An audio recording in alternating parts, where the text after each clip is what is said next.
യേശുവിനെ മരിച്ചവരിൽ നിന്ന് ഉയർപ്പിച്ചവൻ്റെ ആത്മാവ് നിങ്ങളിൽ വസിക്കുന്നു എങ്കിൽ ക്രിസ്തു യേശുവിനെ മരണത്തിൽ നിന്ന് ഉയർപ്പിച്ചവൻ നിങ്ങളിൽ വസിക്കുന്ന തൻ്റെ ആത്മാവിനെ കൊണ്ട് നിങ്ങളുടെ മർത്യ ശരീരങ്ങളെയും ജീവിപ്പിക്കും. ക്രൂശ് മരണത്തിന് ക്രിസ്തുവിനെ വിധിച്ചു പീലാത്തോസ്. അന്നത്തെ പുരോഹിതന്മാർ പറഞ്ഞു, ക്രിസ്തു നുണയനാണ്, ദൈവദൂഷകനാണ്, ക്രിസ്തു മരിച്ചേ പറ്റൂ. ജനങ്ങളും ആർത്തു, ക്രിസ്തു മരിക്കണം, അവനെ വധിക്കണം. അന്നത്തെ ഇസ്രായേലിലെ സുപ്രീം കോർട്ടാണ് സെൻഹെദ്രീൻ. ആ കമ്മിറ്റിയും തീരുമാനിച്ചു ക്രിസ്തു മരിച്ചേ പറ്റൂ. പക്ഷേ അവരെല്ലാവരും ക്രിസ്തു മരണയോഗ്യനാണെന്ന് തീരുമാനിച്ചിരിക്കെ പിതാവായ ദൈവം ക്രിസ്തുവിനെ നോക്കി പറയുകയാണ്, ഇവൻ എൻ്റെ പ്രിയപുത്രൻ, ഇവനിൽ ഞാൻ പ്രസാദിച്ചിരിക്കുന്നു. അവരൊക്കെ മരണശിക്ഷയ്ക്ക് വിധിച്ചു എങ്കിലും പിതാവായ ദൈവം ക്രിസ്തുവിനെ ഉയർപ്പിച്ചു. അവർക്കാർക്കും ക്രിസ്തുവിനെ ഇല്ലാതാക്കാൻ സാധിച്ചില്ല. പ്രിയമുള്ളവരെ, ഇതിൽ നിന്ന് നാം പഠിക്കുന്ന ഒരു ആത്മീയ പാഠമുണ്ട്. മറ്റു മനുഷ്യർ, രക്ഷിക്കപ്പെടാത്തവർ, ജഡികർ, ലൗകികരായ മനുഷ്യർ നമ്മെ നോക്കി പലതും പറഞ്ഞു എന്ന് വരാം. നീ നുണയനാണ്, നീ മോഷ്ടാവാണ്, നീ ദുർമാർഗിയാണ്, നീ ദുരുപദേശം പറയുന്നവനാണ്, നീ ഇന്ന രഹസ്യപാപങ്ങൾ ചെയ്യുന്നവനാണ്, നിന്നെ കാണാൻ കൊള്ളില്ല, പലതും പറയട്ടെ. പിതാവായ ദൈവം നമ്മെ നോക്കി ഇങ്ങനെ പറഞ്ഞാൽ മതി, ഇവൻ എൻ്റെ പ്രിയപുത്രൻ, ഇവനിൽ ഞാൻ പ്രസാദിച്ചിരിക്കുന്നു. മനുഷ്യൻ്റെ ആരോപണങ്ങൾ അവർ നമ്മെ വിധിക്കട്ടെ, ശ്രദ്ധിക്കരുത്. കർത്താവായ യേശുവിനെ പ്രസാദിപ്പിക്കുന്ന ഒരു ജീവിതമാണോ ഞാൻ ഇപ്പോൾ നയിച്ചു കൊണ്ടിരിക്കുന്നത്? അതാണ് മുഖ്യം. അങ്ങനെയെങ്കിൽ 1000 നാവുകൾ നമുക്കെതിരെ വിധി പ്രഖ്യാപിച്ചാലും ആ വിധികളൊക്കെ അസാധുവാക്കി ദൈവം മാറ്റും. അതുകൊണ്ട് മനുഷ്യൻ്റെ അഭിപ്രായങ്ങൾക്കല്ല പ്രസക്തി, ദൈവത്തിന് നമ്മെക്കുറിച്ച് എന്തു പറയാനുണ്ട്? നഥാനിയേൽ സാക്ഷാൽ ഇസ്രായേലിൻ, ഇവനിൽ കാപഠ്യമില്ല.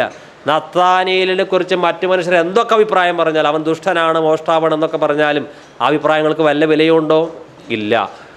8:11 യേശുവിനെ മരിച്ചവരിൽ നിന്ന് ഉയർപ്പിച്ചവൻ്റെ ആത്മാവ് നിങ്ങളിൽ വസിക്കുന്നുവെങ്കിൽ, ഈ ആത്മാവ് ഏതാണ്? അതെ, ഇത് മനുഷ്യാത്മാവല്ല. ഇവിടെ ഉദ്ദേശിക്കുന്ന ആത്മാവ് പരിശുദ്ധാത്മാവാണ്. പരിശുദ്ധാത്മാവ് ആരാണ്? പരിശുദ്ധാത്മാവ് വെള്ളത്തിന്മീതെ പരിവർത്തിച്ചു. അതേ പരിശുദ്ധാത്മാവാണ് വിശ്വാസികളായ നമ്മുടെ ഉള്ളിൽ ഉള്ളത്. അതേ പരിശുദ്ധാത്മാവാണ് പ്രവാചകന്മാർക്ക് പ്രവചിക്കാൻ ശക്തി നൽകിയത്, ദാവീദിന് ഭരിക്കാൻ ശക്തി നൽകിയത്, മത്തായി, മർക്കോസ് ഇവർക്കൊക്കെ വചനം എഴുതുവാൻ, സുവിശേഷം എഴുതുവാൻ ശക്തി നൽകിയത്. പ്രിയമുള്ളവരെ, നമ്മളിൽ വസിക്കുന്ന പരിശുദ്ധാത്മാവിൻ്റെ പ്രത്യേകത എന്താണ്? പെന്തക്കോസ്ത് നാളിൽ പരിശുദ്ധാത്മാവ് വന്നു, ശിഷ്യന്മാർ അന്യഭാഷയിൽ സംസാരിച്ചു. ക്രിസ്തുവിന് ശിഷ്യർക്ക് അന്യഭാഷയിൽ സംസാരിക്കുവാൻ ശക്തി നൽകിയ അതേ പരിശുദ്ധാത്മാവാണ് നമ്മിൽ വസിക്കുന്നത്. സുവിശേഷങ്ങൾ, ലേഖനങ്ങൾ എഴുതുവാൻ ദൈവഭൃത്യന്മാരെ മർക്കോസിനെയും ലൂക്കോസിനെയും പൗലോസിനെയും ശക്തിപ്പെടുത്തിയ അതേ പരിശുദ്ധാത്മാവാണ് നമ്മിൽ വസിക്കുന്നത്. ക്രിസ്തുവിനെ മരിച്ചവരിൽ നിന്ന് ഉയർപ്പിച്ച അതേ പരിശുദ്ധാത്മാവാണ് നമ്മിൽ വസിക്കുന്നത്. അപ്പോൾ പിന്നെ പണമില്ലെങ്കിൽ വല്ല കുഴപ്പമുണ്ടോ?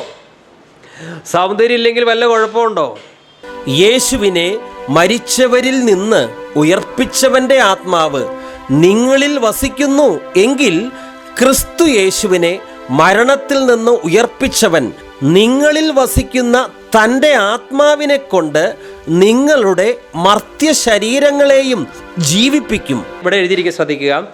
യേശുവിനെ മരിച്ചവരിൽ നിന്ന് ഉയർപ്പിച്ചവൻ, യേശുവിനെ മരിച്ചവരിൽ നിന്ന് ഉയർപ്പിച്ചിരിക്കുന്നു എന്ന് പറയുമ്പോൾ താഴെ പറയുന്നത്, നിങ്ങളിൽ വസിക്കുന്ന തൻ്റെ ആത്മാവിനെ കൊണ്ട് നിങ്ങളുടെ മർത്യ ശരീരങ്ങളെയും ജീവിപ്പിക്കും.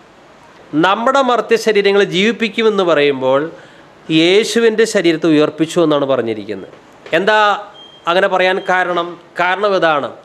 ക്രിസ്തു മരിച്ചപ്പോൾ ക്രിസ്തുവിൻ്റെ ശരീരം ജീർണിച്ചില്ല. ഉറങ്ങുന്ന ഒരുവൻ ഉറക്കത്തിൽ നിന്ന് എഴുന്നേൽക്കുന്നത് പോലെ ക്രിസ്തു ഉയർത്തെഴുന്നേറ്റു. പക്ഷേ നമ്മൾ മരിച്ചാൽ എന്താണ് സംഭവിക്കുക? നമ്മുടെ ശരീരം ആ നിമിഷം തന്നെ ജീർണിക്കാൻ തുടങ്ങും. വർഷങ്ങൾ കഴിഞ്ഞാൽ നമ്മുടെ ശരീരം പൊടിയിൽ ലയിച്ചിട്ടുണ്ടാകും. പിന്നെ നമ്മെ ഉയർപ്പിക്കണമെങ്കിൽ ഒരു പുതിയ സൃഷ്ടികർമ്മം അവിടെ ആവശ്യമാണ്. അതുകൊണ്ടാണ് നിങ്ങളുടെ മർത്യ ശരീരങ്ങളെ ജീവിപ്പിക്കൂ എന്ന് പറയുന്നത്. യേശുവിനെ മരിച്ചവരിൽ നിന്ന് ഉയർപ്പിച്ചവന്റെ ആത്മാവ് നിങ്ങളിൽ വസിക്കുന്നു എങ്കിൽ ക്രിസ്തു യേശുവിനെ മരണത്തിൽ നിന്ന് ഉയർപ്പിച്ചവൻ നിങ്ങളിൽ വസിക്കുന്ന തൻ്റെ ആത്മാവിനെ കൊണ്ട് നിങ്ങളുടെ മർത്യ ശരീരങ്ങളെയും ജീവിപ്പിക്കും.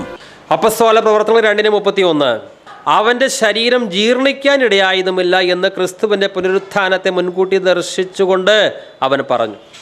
എന്നാൽ നാം മരിക്കുമ്പോൾ നമ്മുടെ ശരീരം ജീർണിക്കുന്നു, വർഷങ്ങൾ കഴിയുമ്പോൾ പൊടിയാകുന്നു. അതുകൊണ്ട് നമ്മെ ജീവിപ്പിക്കുന്നു, ഒരു പുതിയ സൃഷ്ടികർമ്മം നടത്തി നമ്മെ ജീവിപ്പിക്കും.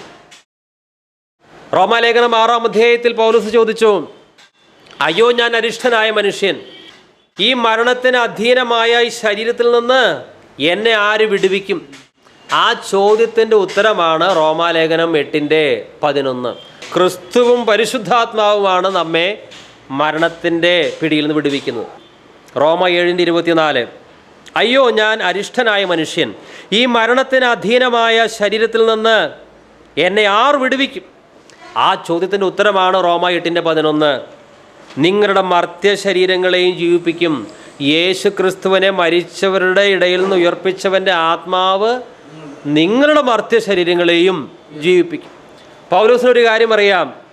പൗലോസ് മർത്യ ശരീരത്തിൽ, ജീർണതയുള്ള ശരീരത്തിൽ ബന്ധിതനായിരുന്നു. ഇതിൽ നിന്ന് എനിക്ക് എങ്ങനെ പുറത്തു കിടക്കാൻ സാധിക്കും? കാരണം ഈ മൺകൂടാരത്തിൻ്റെ ഉള്ളിലാണ് താൻ. എന്നെ ഇതിൽ നിന്ന് ആര് വിടുവിക്കും? ന്യായപ്രമാണം പാലിച്ചു നോക്കി, ഒരു രക്ഷയുമില്ല. ന്യായപ്രമാണത്തിന് പൗലോസിനെ ഈ മർത്യ ശരീരത്തിൽ നിന്ന് വിടുവിക്കാനുള്ള ശേഷി ഉണ്ടായിരുന്നില്ല. പക്ഷേ ക്രിസ്തുവിൽ ആശ്രയിച്ചപ്പോൾ പരിശുദ്ധാത്മാവിനെ തനിക്ക് ലഭിച്ചു. കർത്താവായ യേശു ക്രിസ്തു ലാസറിൻ്റെ കല്ലറയിൽ വന്നു നിൽക്കുകയാണ്. ലാസർ മരിച്ചിട്ട് 4 ദിവസമായി. ലാസറെ പുറത്തു വരിക എന്ന് കൽപ്പിച്ചപ്പോൾ മരിച്ച ലാസർ പുറത്തു വന്നു. കാരണം മരിച്ചവനെ ഉയർപ്പിക്കുവാൻ യേശുവിന് ശക്തിയുണ്ട്. പക്ഷേ കല്ലറയിൽ നിന്ന് പുറത്തു വന്ന ലാസർ ഏത് ശരീരമാണ് ധരിച്ചത്? തേജസ്കരിക്കപ്പെട്ട ശരീരമാണോ? അല്ല. കല്ലറയിൽ നിന്ന് ജീവൻ പ്രാപിച്ചു വന്ന ലാസറിന് ലഭിച്ചത് വീണ്ടും പഴയ പോലുള്ള ജീർണിക്കുന്ന ശരീരമാണ്. ചില വർഷങ്ങൾ കഴിഞ്ഞപ്പോൾ വീണ്ടും ലാസർ മരിച്ചു. എന്നാൽ ദൈവമക്കളായ നമുക്ക് ലഭിക്കാൻ പോകുന്നത് തേജസ്കരിക്കപ്പെട്ട ശരീരമാണ്. മരണത്തിന് അധീനമായ ശരീരമല്ല. ആ ശരീരം ധരിച്ചുകൊണ്ട്, ക്രിസ്തു തരുന്ന പുനരുത്ഥാന ശരീരം ധരിച്ചുകൊണ്ട് നമ്മൾ ഒരിക്കലും പറയുകയില്ല, ഈ മരണത്തിന് അധീനമായ ശരീരത്തിൽ നിന്ന് എന്നെ ആര് വിടുവിക്കുമെന്ന്. കാരണം തേജസ്കരിക്കപ്പെട്ട ശരീരത്തിലാണ് യഥാർത്ഥത്തിൽ ദൈവമക്കൾ വസിക്കേണ്ടത്. ഇപ്പോഴിത് കൂടാരം, മരണത്തിന് അധീനമായ ഈ ശരീരം എന്ന് പറയുന്നത് ഒരു ഷർട്ട് പോലെയാണ്. അല്പം കഴിഞ്ഞാൽ അത് പഴയതാകും, അത് ഉപേക്ഷിക്കും. അതുകൊണ്ട് തന്നെ ഇപ്പോൾ നമ്മുടെ ശരീരത്തിലെ ഈ മർത്യ ശരീരത്തിലെ വൈകല്യങ്ങൾക്ക് പ്രാധാന്യം കൊടുക്കാതെ ഒരു നാളിൽ ഞാൻ തേജസ്കരിക്കപ്പെട്ട നിത്യമായൊരു ശരീരം ധരിക്കും, അതിനെ സ്വപ്നം കാണണം. അല്ലാതെ ഈ ഷുഗർ എത്ര കാലമായി തുടങ്ങിയിട്ട് ഇത് എന്നെയും കൊണ്ട് പോകും എന്നാണ് തോന്നുന്നത്. ഇപ്പോൾ നമ്മുടെ ശരീരത്തിന് പല രോഗങ്ങൾ, പ്രയാസങ്ങളൊക്കെ ഉണ്ടായിരിക്കാം. ഇത് മരണത്തിന് അധീനമാണ്, ഇത് ക്ഷയിച്ചുകൊണ്ടിരിക്കുകയാണ്. പക്ഷേ അത് ക്ഷയിക്കട്ടെ, ഒരു യഥാർത്ഥ ശരീരം നമുക്ക് ലഭിക്കും. വാട്ടമില്ലാത്ത, നാശമില്ലാത്ത ഒരു ശരീരം. അതിനെക്കുറിച്ച് ധ്യാനിക്കാറുണ്ടോ? നമ്മൾ പലപ്പോഴും നമ്മുടെ ഈ മരണത്തിന് അധീനമായ ശരീരത്തിൽ വരുന്ന രോഗങ്ങൾ, ക്ഷീണങ്ങൾ, ഇതിൻ്റെ വൈകാരിക അനുഭവങ്ങൾ, ഇതിനൊക്കെയാണ് കൂടുതൽ പ്രാധാന്യം കൊടുക്കുന്നത്. ഇത് അല്പകാലത്തേക്ക് മാത്രമുള്ളതാണ്. യഥാർത്ഥത്തിലുള്ളത് വന്നിട്ടില്ല, വരാനിരിക്കുന്നേയുള്ളൂ. യേശുവിനെ മരിച്ചവരിൽ നിന്ന് ഉയർപ്പിച്ചവന്റെ ആത്മാവ് നിങ്ങളിൽ വസിക്കുന്നു എങ്കിൽ ക്രിസ്തു യേശുവിനെ മരണത്തിൽ നിന്ന് ഉയർപ്പിച്ചവൻ നിങ്ങളിൽ വസിക്കുന്ന തൻ്റെ ആത്മാവിനെ കൊണ്ട് നിങ്ങളുടെ മർത്യ ശരീരങ്ങളെയും ജീവിപ്പിക്കും. യേശു വന്നത് എന്തിനു വേണ്ടി? യേശു പറഞ്ഞു, ഞാൻ വന്നിരിക്കുന്നത് നിങ്ങൾക്ക് ജീവൻ ഉണ്ടാകുവാൻ, അത് സമൃദ്ധമായി നൽകുവാനുമാണ്. 2 രീതിയിൽ ജീവൻ കൊടുക്കുവാൻ യേശുവിന് കഴിയും. ലാസറിനെ ജീവിപ്പിച്ചു. മരിച്ചൊരു മനുഷ്യനെ ഉയർപ്പിക്കുവാൻ യേശുവിന് സാധിക്കും. അതൊരു ജീവൻ കൊടുക്കലാണ്. ഇനി മറ്റൊന്ന്, ആത്മീയമായി മരിച്ച ഒരു മനുഷ്യന് ജീവൻ കൊടുക്കാൻ യേശുവിന് സാധിക്കും. രണ്ട് രീതിയിൽ ജീവൻ കൊടുക്കുവാൻ യേശുവിന് സാധിക്കും. ഒന്ന്, ഒരു ഡെഡ് ബോഡിക്ക് ജീവൻ കൊടുക്കാൻ യേശുവിന് സാധിക്കും. ബാലികേ എഴുന്നേൽക്ക, ആ കുട്ടി എഴുന്നേറ്റു. എത്രയോ മരിച്ചവരെ കർത്താവായ യേശു ക്രിസ്തു ഉയർത്തെഴുന്നേൽപ്പിച്ചു. അതേപോലെ തന്നെ ആത്മീയമായി മരിച്ചവരെയും ഉയർപ്പിക്കുവാൻ യേശുവിന് സാധിക്കും. ഇനി നിങ്ങളോടൊരു ചോദ്യം, ശാരീരികമായി മരിച്ച ഒരു വ്യക്തിയെ ഉയർപ്പിക്കാനാണോ ബുദ്ധിമുട്ട്? ആത്മീയമായി മരിച്ച ഒരു വ്യക്തിയെ ഉയർപ്പിക്കാനാണോ ബുദ്ധിമുട്ട്? എന്തുകൊണ്ട്?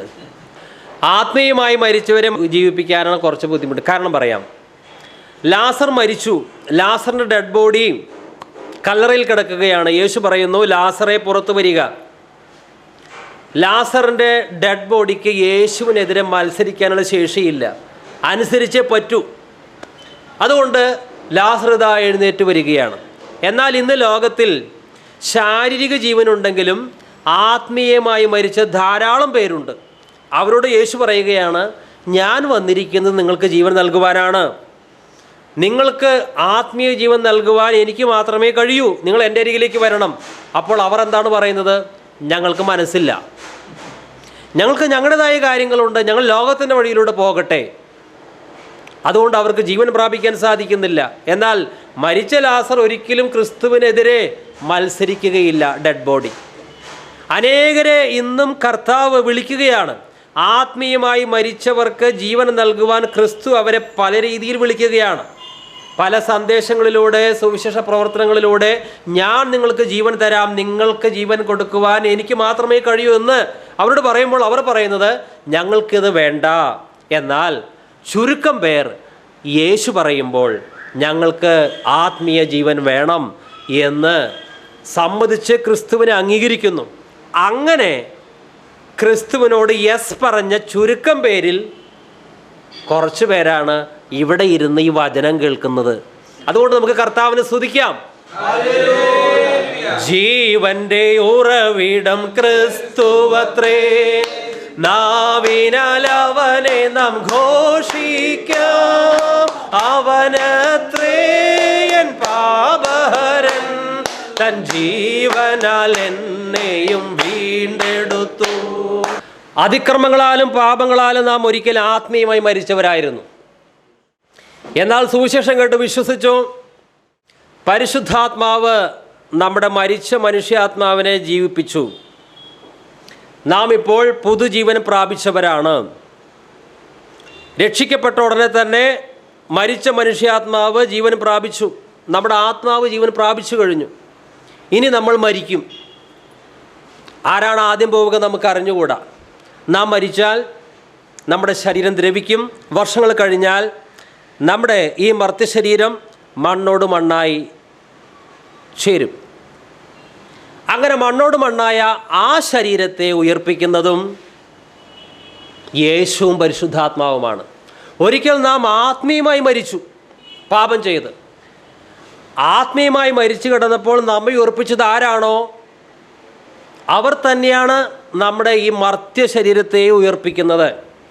ഒരു കാര്യം ശ്രദ്ധിക്കുക, നമുക്ക് വീണ്ടും ജനനം തന്നവർ ആരാണോ അവർ തന്നെയാണ് പുനരുത്ഥാനവും തരുന്നത്. ഒന്നുകൂടി പറയാം, വീണ്ടും ജനനം തന്നവർ തന്നെയാണ് പുനരുത്ഥാനവും തരുന്നത്. പരിശുദ്ധാത്മാവ് നമുക്ക് വീണ്ടും ജനനം തന്നു. ഈ വാക്യത്തിൽ വായിക്കുന്നത്, യേശു ക്രിസ്തുവിനെ ഉയർപ്പിച്ചവൻ്റെ ആത്മാവ് നിങ്ങളിൽ വസിക്കുന്നുവെങ്കിൽ നിങ്ങളുടെ മർത്യ ശരീരങ്ങളെയും ജീവിപ്പിക്കും. വീണ്ടും ജനനം തരുന്നത് പരിശുദ്ധാത്മാവ്, പുനരുത്ഥാനം തരുന്നതും പരിശുദ്ധാത്മാവ്. എല്ലാവരും നേറ്റു പറയാം, സ്നേഹവാനായ കർത്താവേ, ഒരിക്കൽ ഞാൻ പാപം നിമിത്തം ആത്മീയമായി മരിച്ചവനായിരുന്നു. എന്നാൽ പരിശുദ്ധാത്മാവ് എന്നിൽ വന്നു, എന്നെ ആത്മീയമായി ജീവനുള്ളതാക്കി. ഞാൻ വീണ്ടും ജനനം പ്രാപിച്ചു. അല്പം വർഷങ്ങൾ കഴിഞ്ഞാൽ, ദിവസങ്ങൾ കഴിഞ്ഞാൽ എൻ്റെ ശരീരം മരിക്കും. എൻ്റെ ദ്രവിച്ച ശരീരത്തെ ഉയർപ്പിക്കുന്നത്, പുനരുത്ഥാനം തരുന്നത് പരിശുദ്ധാത്മാവ് തന്നെ. എനിക്ക് വീണ്ടും ജനനവും പുനരുത്ഥാനവും തരുന്ന പരിശുദ്ധാത്മാവേ, യേശുവേ, അങ്ങേക്ക് നന്ദി. ഹല്ലേലൂയ. Praise the Lord.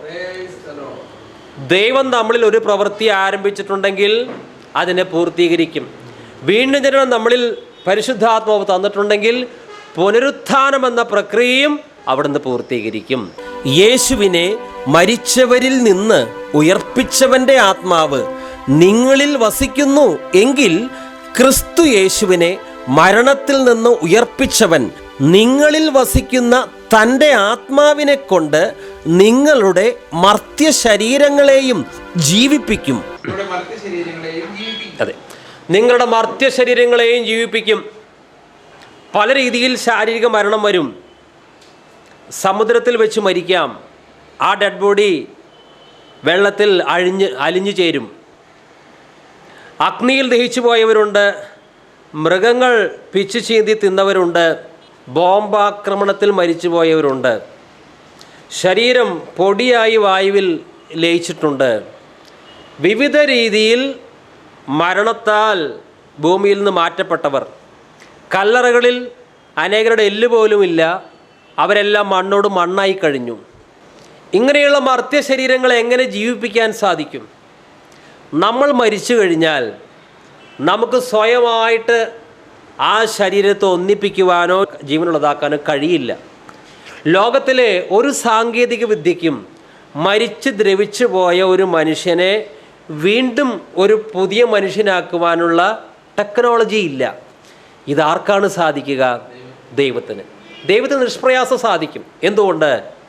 ദൈവം ആദ്യത്തെ പൊടിയിൽ നിന്നാണ് ഉണ്ടാക്കിയത്. അതുകൊണ്ട് നമ്മുടെ ഈ മൺശരീരം വീണ്ടും പൊടിയായി പോയാലും അതിനെ വീണ്ടും ഒരു മനുഷ്യനാക്കുവാൻ, മർത്യശരീരമല്ല, തേജസ്കരിക്കപ്പെട്ട ഒരു ശരീരം, മരണത്തിന് കീഴ്പ്പെടുത്തുവാൻ പറ്റാത്ത നിത്യതയോളം നിലനിൽക്കുന്നൊരു ശരീരം ഉണ്ടാക്കുവാൻ ആർക്ക് സാധിക്കും? ദൈവത്തിന് സാധിക്കും. ഈ ഇയ്യോബിന് ആ വിശ്വാസം ഉണ്ടായിരുന്നു. ഇയ്യോബിൻ്റെ ശരീരം മുഴുവൻ വ്രണമായി, ത്വക്ക് അഴിഞ്ഞു പോയി. പക്ഷെ ഇയ്യോബ് പറയുന്നത്, എൻ്റെ ത്വക്ക് അഴിഞ്ഞു പോയിക്കൊള്ളട്ടെ, ഞാൻ ദേഹസഹിതനായി എൻ്റെ വീണ്ടെടുപ്പുകാരനെ കാണും. ഈ നിൽക്കുന്ന ഈ രൂപമൊക്കെ പൊടിയായിട്ട് പോയാലും വീണ്ടും ഒരു രൂപം കിട്ടും നമുക്ക്. അതൊരു വലിയൊരു പ്രത്യാശയുള്ള കാര്യമല്ലേ? വേറെ ഇതിനേക്കാൾ വലിയ പ്രത്യാശയില്ല. നമ്മളിവിടെ സാധാരണ ഒരു രോഗം മാറി നല്ല കാര്യമാണ്, ഓക്കെ, അതിനേക്കാളൊക്കെ വലുത് ലഭിക്കാനിരിക്കുന്നേ ഉള്ളൂ. അപ്പോൾ അതുകൊണ്ട് ആരും സഭയിൽ പോയി രോഗമൊന്നും മാറിയില്ല എന്ന് പറഞ്ഞ് വിഷമിക്കേണ്ട. ഏറ്റവും വലുത് ലഭിക്കാനിരിക്കുന്നുള്ളൂ. ഒരു വിടുതൽ ശുശ്രൂഷകൻ വന്നു, ഇപ്പോൾ വിടുതൽ കിട്ടുന്ന വിചാരിച്ചു, ഒന്നും നടന്നില്ല, നിരാശപ്പെടേണ്ട. കാരണം ഏറ്റവും വലിയ വിടുതൽ വരാനിരിക്കുന്നേയുള്ളൂ. ഇയ്യോബ് 19-ാം അധ്യായം 25-26 വരെ, എന്നെ വീണ്ടെടുക്കുന്നവൻ ജീവിച്ചിരിക്കുന്നുവെന്നും അവൻ ഒടുവിൽ പൊടിമേൽ നിൽക്കുമെന്നും ഞാൻ അറിയുന്നു. എൻ്റെ ത്വക്ക് ഇങ്ങനെ നശിച്ച ശേഷം ഞാൻ ദേഹസഹിതനായി ദൈവത്തെ കാണും. ഞാൻ തന്നെ അവനെ കാണും, അന്യനല്ല, എൻ്റെ സ്വന്തം കണ്ണ് അവനെ കാണും. മരിച്ചൊരു ശരീരം ജീവൻ പ്രാപിക്കുക മാനുഷികമായി അസാധ്യമാണ്. ആയിരക്കണക്കിന് വർഷങ്ങൾക്ക് മുമ്പ് മരിച്ച ഒരു ശരീരം വീണ്ടും ഇതാ എഴുന്നേറ്റ് നിൽക്കുന്നു. അത് ദൈവത്തിന് മാത്രം സാധിക്കും. ദൈവത്തിൻ്റെ അത്യന്ത ശക്തി കൊണ്ട് മാത്രമാണ് അത് സംഭവിക്കുകയുള്ളൂ. ഫിലിപ്പി ലേഖനം 3:21 അവൻ സകലവും തനിക്ക് കീഴ്പ്പെടുത്തുവാൻ കഴിയുന്ന തൻ്റെ വ്യാപാര ശക്തി കൊണ്ട് നമ്മുടെ താഴ്ചയുള്ള ശരീരത്തെ തൻ്റെ മഹിമയുള്ള ശരീരത്തോട് അനുരൂപമായി രൂപാന്തരപ്പെടുത്തും. ഒന്നുകൂടി വായിക്കുകയാണ് ആ വാക്യം. അവൻ സകലവും തനിക്ക് കീഴ്പ്പെടുത്തുവാൻ കഴിയുന്ന തൻ്റെ വ്യാപാര ശക്തി കൊണ്ട്. ഏതെങ്കിലും ഒരു ചെറിയ ശക്തി കൊണ്ട് മരിച്ചൊരു മനുഷ്യൻ ജീവൻ പ്രാപിക്കുകയില്ല. ദൈവത്തിൻ്റെ ശക്തി കൊണ്ട് മാത്രമേ മരിച്ച മനുഷ്യൻ ജീവിക്കുകയുള്ളൂ. ആ ശക്തി കൊണ്ട് നമ്മുടെ താഴ്ചയുള്ള എന്ന് പറഞ്ഞാൽ ദുർബലമായ എന്നാണ് അർത്ഥം. ബലഹീനതയുള്ള നമ്മുടെ താഴ്ചയുള്ള ശരീരത്തെ തൻ്റെ മഹിമയുള്ള ശരീരത്തോട് അനുരൂപമായി രൂപാന്തരപ്പെടുത്തും. എന്തുകൊണ്ട് നമുക്കൊരു പുനരുത്ഥാന ശരീരം ലഭിക്കണം? എന്തുകൊണ്ട് നമ്മുടെ ഈ മൺശരീരം, ഈ മർത്യ ശരീരം എന്തുകൊണ്ട് ദ്രവിച്ച് നമുക്കൊരു പുതിയ ശരീരം ലഭിക്കണം? കാരണം സ്വർഗത്തിൽ വസിക്കണമെങ്കിൽ ഈ ശരീരം, ഈ മർത്യ ശരീരം, അതിനൊരിക്കലും അവിടെ വസിക്കാൻ ശേഷിയില്ല. സ്വർഗത്തിലെ ദൈവത്തിന് 1000 സൂര്യനേക്കാളും ശക്തിയുണ്ട് അവിടുത്തെ പ്രകാശം. നമ്മുടെ ഈ നഗ്നനേത്രങ്ങൾ കൊണ്ട് നട്ടുച്ചയ്ക്ക് ഈ സൂര്യനെ നോക്കാൻ പോലുള്ള ശേഷി നമുക്കില്ല.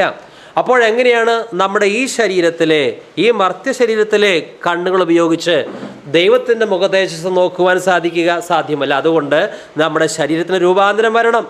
സ്വർഗത്തിൽ നിത്യത മുഴുവൻ സ്തുതി, ആരാധനയാണ്. നമ്മൾ ഒരു പാട്ട് പാടി, 2 പാട്ട് പാടി, ഒരുപക്ഷെ നമ്മളിവിടെ അല്പം റെസ്റ്റ് എടുക്കും. അവിടെ റെസ്റ്റില്ല, നിരന്തരമായ സ്തുതിയാണ്. നിരന്തരമായി സ്തുതിക്കണമെങ്കിൽ 10 വർഷം കഴിഞ്ഞാലും സ്തുതിക്കൊരു ഫുൾ സ്റ്റോപ്പില്ല. പലരും കരുതുന്നത് 8 മണി ആയിട്ടില്ലല്ലോ, വേഗം വീട്ടിലേക്ക് പോകണമെന്നാണ്. അവിടെ അങ്ങനെ ഒന്നുമില്ല. കാരണം സമയമെന്നുള്ളതില്ല. അപ്പോൾ അവിടെ ആരാധിക്കണമെങ്കിൽ ആ രീതിയിലുള്ള ഒരു കായിക ശേഷി, പവർ നമ്മുടെ ശരീരത്തിനുണ്ടായിരിക്കണം. അതുകൊണ്ടാണ് ഈ ശരീരത്തെ മാറ്റി മറ്റൊരു ശരീരം. സ്വർഗത്തിൽ മഹാസന്തോഷമായിരിക്കും. ഈ ഭൂമിയിൽ ചിലർക്ക് അതിസന്തോഷം ഉണ്ടാകുമ്പോൾ ഹാർട്ട് അറ്റാക്ക് വന്ന് മരിക്കാറുണ്ട്. എന്നാൽ സ്വർഗത്തിലെ സന്തോഷം ഉൾക്കൊള്ളുവാൻ ഈ മൺകൂടാരത്തിന് ശേഷിയില്ലാത്തത് കൊണ്ട് ആ സ്വർഗീയ സന്തോഷത്തെ വഹിക്കുവാൻ കെൽപ്പുള്ള ഒരു പൊതു ശരീരം ആവശ്യമാണ്. അതുകൊണ്ട് എന്തായാലും നമ്മുടെ മൺശരീരം, ഈ മൺമയമായ ശരീരം പൊടിയിലേക്ക് പോകണം. എന്നിട്ട് പുതിയ ശരീരം പ്രാപിച്ചേ പറ്റൂ. ഈ ദുർബല ശരീരം 70 വർഷം ഏറെയായാൽ 100 വർഷം. പക്ഷെ നമ്മളൊരു ഇതേ അവസ്ഥയിൽ, ഈ ബലഹീനത, ഇടയ്ക്ക് രോഗം, പനി, ക്ഷീണം, തളർച്ച, ഇങ്ങനെ ഒരു ശരീരം 1000 വർഷം ജീവിക്കുകയാണെങ്കിൽ നമ്മൾ പറയും, അയ്യോ ഇതിൽ ജീവിക്കണ്ട കേട്ടോ. അപ്പോൾ അതുകൊണ്ട് ദൈവം അതിനൊക്കെ ഒരു പരിധി തന്നിരിക്കുകയാണ്. എന്നാൽ പുതുശരീരം നമുക്ക് ലഭിച്ചാൽ അതിൽ വസിക്കുക സന്തോഷമാണ്. 1000 അല്ല, 1000 കോടി വർഷം കഴിഞ്ഞാലും ആ ശരീരത്തിൽ നാം വസിക്കുക സന്തോഷമാണ്. ഈ ശരീരത്തിൽ വസിക്കുമ്പോൾ എന്തൊക്കെ ബുദ്ധിമുട്ടാണ്. ഒന്ന് ചോദിക്കട്ടെ, രാത്രി 10 മണിക്ക് കിടന്നുറങ്ങിയാൽ യാതൊരു ബുദ്ധിമുട്ടും കൂടാതെ കൃത്യം 6 മണിക്ക് എഴുന്നേൽക്കുന്നവർ ആരെങ്കിലും ഇവിടെ ഉണ്ടോ? ഇടയ്ക്ക് പലപ്പോഴും എഴുന്നേറ്റു, ശരീരത്തിന് പ്രയാസം. അതാണ് ഈ മർത്യ ശരീരത്തിൻ്റെ പ്രത്യേകത. നിങ്ങളിൽ വസിക്കുന്ന തൻ്റെ ആത്മാവിനെ കൊണ്ട് നിങ്ങളുടെ മർത്യ ശരീരങ്ങളെയും ജീവിപ്പിക്കും. ഇനി നമ്മുടെ മർത്യ ശരീരങ്ങളെ ജീവിപ്പിക്കും, നാം പുനരുത്ഥാനം പ്രാപിക്കും. അപ്പോൾ നമുക്ക് ഏതു രീതിയിലുള്ള ശരീരമായിരിക്കും ലഭിക്കുക? ആ ചോദ്യത്തിന് പലർക്കും ഉത്തരം അറിയാം. എന്നാൽ ഒന്നുകൂടി വായിക്കുന്നു. 1 യോഹന്നാൻ 3:2. പ്രിയമുള്ളവരെ, നാം ഇപ്പോൾ ദൈവമക്കളാകുന്നു. നാം ഇന്നത് ആകും എന്നത് ഇതുവരെ പ്രത്യക്ഷമായില്ല. അവൻ പ്രത്യക്ഷനാകുമ്പോൾ നാം അവനെ താൻ ഇരിക്കും പോലെ തന്നെ കാണുന്നതാകൊണ്ട് അവനോട് സദൃശന്മാരാകും. നമുക്ക് ലഭിക്കുന്ന പുനരുത്ഥാന ശരീരം യേശുക്രിസ്തുവിൻ്റെ ശരീരത്തോട് സാദൃശ്യമുള്ളതായിരിക്കും. ഫിലിപ്പിയ 3:21 അവൻ നമ്മുടെ ദുർബല ശരീരത്തെ തൻ്റെ മഹത്വമുള്ള ശരീരം പോലെ രൂപാന്തരപ്പെടുത്തും. നമുക്ക് എങ്ങനെയുള്ള ശരീരം ലഭിക്കും? അവൻ നമ്മുടെ ദുർബല ശരീരത്തെ തൻ്റെ മഹത്വമുള്ള ശരീരം പോലെ രൂപാന്തരപ്പെടുത്തും. വീണ്ടും റോമാലേഖനം 8:29 പറയുന്നു, അവിടുന്ന് മുൻകൂട്ടി അറിഞ്ഞവരെ തൻ്റെ പുത്രൻ്റെ സാദൃശ്യത്തോട് അനുരൂപരാക്കുവാൻ മുൻകൂട്ടി നിശ്ചയിക്കുകയും ചെയ്തു. എങ്ങനത്തെ ശരീരം ലഭിക്കും? ഏത് ശരീരം നമുക്ക് ലഭിക്കും? തൻ്റെ പുത്രൻ്റെ സാദൃശ്യത്തോട് അനുരൂപരാക്കുവാൻ മുൻകൂട്ടി നിശ്ചയിച്ചു. പുത്രൻ്റെ സാദൃശ്യത്തോട് അനുരൂപമാക്കും. അപ്പോൾ പുത്രൻ്റെ സാദൃശ്യത്തോട് അനുരൂപമായൊരു ശരീരമാണ് നമുക്ക് ലഭിക്കുക. അത് കേൾക്കുമ്പോൾ സന്തോഷമല്ലേ? എങ്കിൽ കർത്താവിനെ നന്ദിയോടെ സ്തുതിക്കാം. Hallelujah, praise the Lord. ഇപ്പോൾ നമുക്ക് ലഭിച്ചിരിക്കുന്ന ദുർബല ശരീരമാണ്. ഏകദേശം 100 വർഷം മാക്സിമം പോകുമോ അറിയുകയില്ല. 70-80 വർഷം മാത്രമേ ഉള്ളൂ. ഇടയ്ക്ക് അപകടം വരാം, രോഗത്താൽ മരിക്കാം, ഒരു ഉറപ്പുമില്ല. ഇന്ന് വീട്ടിലെത്തുമോ? ദൈവത്തിൻ്റെ കരുണയുണ്ടെങ്കിൽ മാത്രമേ അവിടെ എത്തുകയുള്ളൂ. ആ രീതിയിൽ അനിശ്ചിതത്വം നിറഞ്ഞ ഒരു ജീവിതം. പക്ഷേ ഇങ്ങനെയുള്ള ഈ കൊച്ചു ജീവിതം നമുക്ക് എന്തിനാണ് ഇവിടെ തന്നിരിക്കുന്നത്? യേശു ക്രിസ്തുവിൻ്റെ ദിവ്യ സ്വഭാവം ഈ ദുർബല ശരീരത്തിലൂടെ വെളിപ്പെടുത്താൻ വേണ്ടിയാണ്. ഒരു മനുഷ്യനെ ദൈവം രക്ഷിക്കുന്നത് തൻ്റെ സ്വന്തം പുത്രനായ യേശുവിൻ്റെ ദിവ്യ സ്വഭാവം ആ വ്യക്തിയിലൂടെ പ്രതിഫലിപ്പിക്കാനാണ്. ഇപ്പോൾ നമുക്ക് ഒത്തിരി പരിമിതികളുണ്ട്, ഞെരുക്കങ്ങളുണ്ട്, വേദനയുണ്ട്, ശാരീരിക പ്രയാസമുണ്ട്. ഇത് അനുഭവിക്കുമ്പോൾ തന്നെ നമ്മുടെ ശരീരം കൊണ്ട് ദൈവത്തെ മഹത്വപ്പെടുത്തണം. ഇത് അനുഭവിക്കുമ്പോൾ തന്നെ യേശു ജീവിച്ചതുപോലെ ഒരു വിശുദ്ധ ജീവിതം നാം നയിക്കണം. ഈ ബുദ്ധിമുട്ടും പ്രയാസങ്ങളും ഞെരുക്കങ്ങളും സാമ്പത്തികമോ ശാരീരികമോ മാനസികമോ ഒക്കെ അനുഭവിക്കുമ്പോൾ തന്നെ യേശു ജീവിച്ചതുപോലെ ഒരു ജീവിതം നമ്മുടെ ശരീരം കൊണ്ട് നാം നയിച്ചാൽ ആ ശരീരത്തെ കർത്താവ് ഏറ്റവും തേജസ്സുള്ള ശരീരമാക്കി തീർക്കും. ഒന്നുകൂടി പറയാം, ഈ ബലഹീനതയും പരിമിതിയുള്ള ശരീരത്തിൽ കഷ്ടം സഹിച്ചും വേദന സഹിച്ചും യേശു ജീവിച്ചതുപോലെ ഒരു വിശുദ്ധ ജീവിതം നയിച്ചാൽ, ആരാണോ ആ രീതിയിൽ വിശുദ്ധ ജീവിതം നയിച്ചത് ആ വ്യക്തികളുടെ ശരീരത്തെ തേജസ്സുള്ള ശരീരമാക്കി കർത്താവ് മാറ്റും. അത് ദൈവത്തിൻ്റെ നീതിയാണ്. ഇവിടെ യേശു ജീവിച്ചതുപോലെ ജീവിക്കാതെ, ഇവിടെ സ്വന്തം ലക്ഷ്യങ്ങൾക്കും സ്വാർത്ഥതയിലും ജീവിച്ച് ശരീരം കൊണ്ട് ദൈവത്തെ മഹത്വപ്പെടുത്താതെ ശരീരം കൊണ്ട് അവനവനെ മഹത്വപ്പെടുത്തി സ്വന്തം കാര്യത്തിന് വേണ്ടി ജീവിച്ചാൽ അത്തരത്തിലുള്ള ശരീരത്തെ രൂപാന്തരപ്പെടുത്തുമെന്നും സ്വർഗത്തിൽ എന്നെ ദൈവം ഇരുത്തുമെന്നും ആരും സ്വപ്നത്തിൽ പോലും ചിന്തിക്കരുത്. അതുകൊണ്ടാണ് നാം നഷ്ടപ്പെടാതിരിക്കുവാൻ വചനം തരുന്ന ശാസന, നിങ്ങളുടെ ശരീരം കൊണ്ട് നിങ്ങൾ ദൈവത്തെ മഹത്വപ്പെടുത്തുവിൻ. നിങ്ങൾ താങ്ങൾക്കുള്ളവരല്ല, നിങ്ങളെ വിലയ്ക്ക് വാങ്ങിയിരിക്കിയാൽ ദൈവത്തെ മഹത്വപ്പെടുത്തുവിൻ. ദൈവത്തെ മഹത്വപ്പെടുത്തുന്ന ശരീരത്തെ മാത്രമേ ദൈവവും മഹത്വപ്പെടുത്തുന്നുള്ളൂ, അഥവാ തേജസ്സേറിയ ശരീരത്തിലേക്ക് അവനെ കൊണ്ടുപോകുന്നുള്ളൂ. അത് നമ്മളെപ്പോഴും ഓർക്കണം. യേശുവിനെ മരിച്ചവരിൽ നിന്ന് ഉയർപ്പിച്ചവൻ്റെ ആത്മാവ് നിങ്ങളിൽ വസിക്കുന്നു എങ്കിൽ ക്രിസ്തു യേശുവിനെ മരണത്തിൽ നിന്ന് ഉയർപ്പിച്ചവൻ നിങ്ങളിൽ വസിക്കുന്ന തൻ്റെ ആത്മാവിനെ കൊണ്ട് നിങ്ങളുടെ മർത്യ ശരീരങ്ങളെയും ജീവിപ്പിക്കും. നിങ്ങളിൽ വസിക്കുന്ന തൻ്റെ ആത്മാവ് കൊണ്ട് നിങ്ങളുടെ മർത്യ ശരീരങ്ങളെയും ജീവിപ്പിക്കും. നമ്മുടെ മർത്യ ശരീരത്തെ ജീവിപ്പിക്കുമ്പോൾ, നമുക്ക് പുനരുത്ഥാന ശരീരം ലഭിക്കുമ്പോൾ, തേജസ്സേറിയ ശരീരം ലഭിക്കുമ്പോൾ, ഈ തേജസ്സും പ്രഭയും നമ്മുടെ പുറത്തു മാത്രമല്ല ഉണ്ടായിരിക്കുക, നമ്മുടെ അകത്തും ചില മാറ്റം ഉണ്ടാകും. നമ്മുടെ പുറവും വിശുദ്ധമായിരിക്കും, നമ്മുടെ അകവും വിശുദ്ധമായിരിക്കും. പകയില്ല, വൈരാഗ്യമില്ല, വിദ്വേഷമില്ല, സ്വാർത്ഥതയില്ല. പുറമേ നമുക്ക് വലിയ പ്രകാശം, നക്ഷത്രങ്ങളെപ്പോലെ നാം അന്ന് പ്രകാശിക്കും. പക്ഷെ പുറമേ മാത്രമല്ല പ്രകാശം, നമ്മുടെ അകവും ശുദ്ധമായിരിക്കും. ക്രിസ്തു നൽകുന്ന പുനരുത്ഥാന ശരീരത്തിൻ്റെ പ്രത്യേകത അകത്തും പുറത്തും വിശുദ്ധിയാണ്. തേജസ് നിറഞ്ഞ കർത്താവായ യേശു ക്രിസ്തു ഈ ലോകത്തിലേക്ക് വന്നപ്പോൾ ക്രിസ്തുവിനെ പലരും നിന്ദിച്ചു, മുഖത്ത് തുപ്പി, മുഖത്ത് ഇടിച്ചു. പക്ഷേ തുപ്പലേറ്റ മുഖം, ഇടിയേറ്റ മുഖം, പരിഹാസമേറ്റ മുഖം, ക്രൂശിൽ കർത്താവായ യേശുവിനെ ചിലർക്ക് കണ്ടപ്പോൾ നോക്കുവാൻ പോലും അറച്ചു.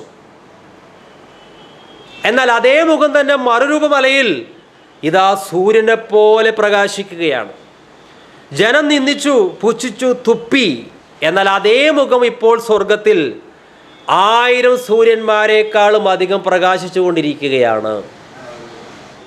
ഇതിൽ നിന്നുള്ള ആത്മീയ പാഠം എന്താണ്? പ്രിയമുള്ളവരെ, പുനരുത്ഥാന ശരീരം ലഭിക്കുമ്പോൾ ആ ശരീരം എങ്ങനെയായിരിക്കും? ദാനിയേൽ പറയുന്നുണ്ട്, അനേകരെ നീതിയിലേക്ക് തിരിക്കുന്നവർ നക്ഷത്രങ്ങളെപ്പോലെയാണ് പ്രകാശിക്കുക. കർത്താവ് പറഞ്ഞിട്ടുണ്ട്, നീതിമാന്മാർ പിതാവിൻ്റെ രാജ്യത്തിൽ സൂര്യനെ പോലെ പ്രകാശിക്കും. ഇപ്പോൾ നമ്മളെ ചിലർ നിന്ദിക്കട്ടെ, തുപ്പട്ടെ, ഇല്ലാത്തത് പറഞ്ഞ് നടക്കട്ടെ, പ്രതികരിക്കാൻ പോകേണ്ട കാര്യമില്ല. നമ്മിൽ ഒരു തേജസ് വെളിപ്പെടാനുണ്ട്, വെളിപ്പെട്ടിട്ടില്ല.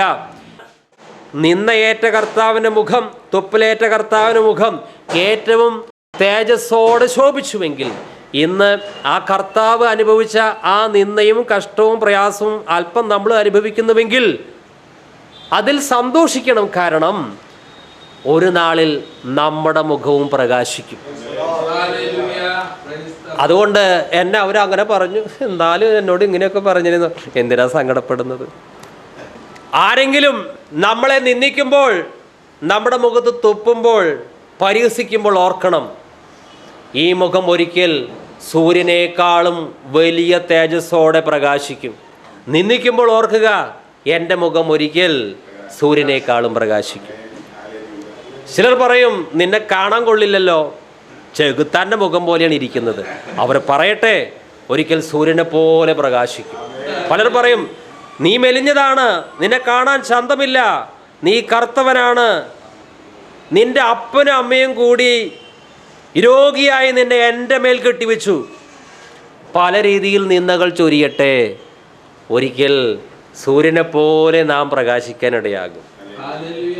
കർത്താവായ യേശു ക്രിസ്തു തേജസ്കരിക്കപ്പെട്ടു ഭൂമിയിൽ അല്പസമയത്തേക്ക്. മത്തായി 17:2 അവരുടെ മുമ്പാകെ രൂപാന്തരപ്പെട്ടു. അവൻ്റെ മുഖം സൂര്യനെ പോലെ ശോഭിച്ചു, അവൻ്റെ വസ്ത്രം വെളിച്ചം പോലെ വെള്ളയായി തീർന്നു.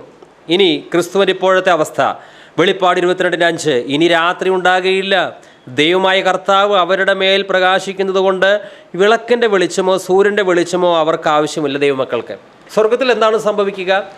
യേശു ക്രിസ്തുവിൻ്റെ മുഖത്തെ തേജസ് ദൈവമക്കളായ നമ്മുടെ മുഖത്തും തട്ടും.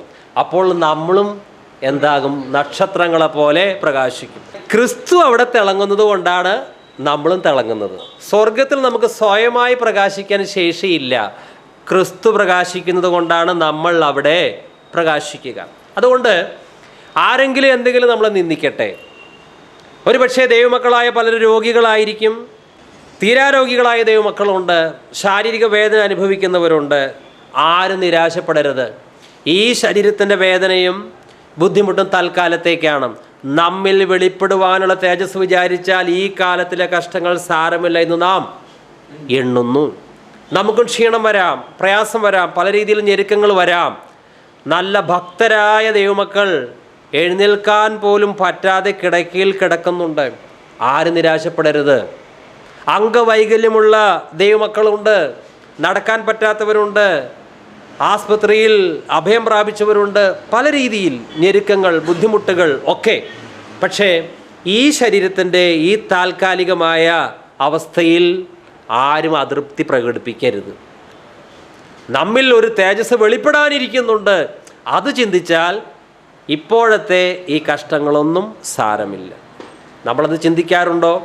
ഒരു വേദന വരുമ്പോൾ, ശരീരത്തിനൊരു രോഗം വരുമ്പോൾ, ഇനി ഒരു അവയവം തന്നെ നഷ്ടപ്പെടുമ്പോൾ, നമ്മുടെ ശരീരത്തിനൊരു പ്രത്യേക കഴിവ് നഷ്ടപ്പെടുമ്പോൾ ആരും ഖേദിക്കരുത്. കാരണം പൂർണ്ണതയുള്ളൊരു ശരീരം എനിക്ക് ലഭിക്കാനിരിക്കുന്നുണ്ട്. അതാണ് ചിന്തിക്കേണ്ടത്.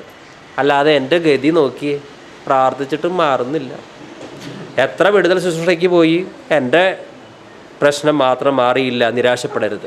1 കൊരിന്ത്യർ 15:35 തൊട്ട് 38 വരെ ആരെങ്കിലും ചോദിച്ചേക്കാം, മരിച്ചവർ എങ്ങനെയാണ് ഉയർപ്പിക്കപ്പെടുക? ഏതു തരം ശരീരത്തോടു കൂടെ ആയിരിക്കും അവർ പ്രത്യക്ഷപ്പെടുക? വിഡ്ഢിയായ മനുഷ്യ, നീ വിതയ്ക്കുന്നത് നശിക്കുന്നില്ലെങ്കിൽ അത് പുനർജീവിക്കുകയില്ല. ഉണ്ടാകാനിരിക്കുന്ന പദാർത്ഥമല്ല നീ വിതയ്ക്കുന്നത്, ഗോതമ്പിൻ്റെയോ മറ്റു വല്ല ധാന്യത്തിൻ്റെയോ വെറുമൊരു മണി മാത്രം. എന്നാൽ ദൈവം തൻ്റെ ഇഷ്ടമനുസരിച്ച് ഓരോ വിത്തിനും അതിൻ്റേതായ ശരീരം നൽകുന്നു. ഒരു ഗോതമ്പ് മണി നമ്മൾ കുഴിച്ചിടുകയാണ്. ചില ആഴ്ചകൾ കഴിഞ്ഞാൽ ഗോതമ്പ് മണി കാണുകയില്ല, പകരം അവിടെ മനോഹരമായ ഗോതമ്പ് ചെടിയാണ് കാണുക.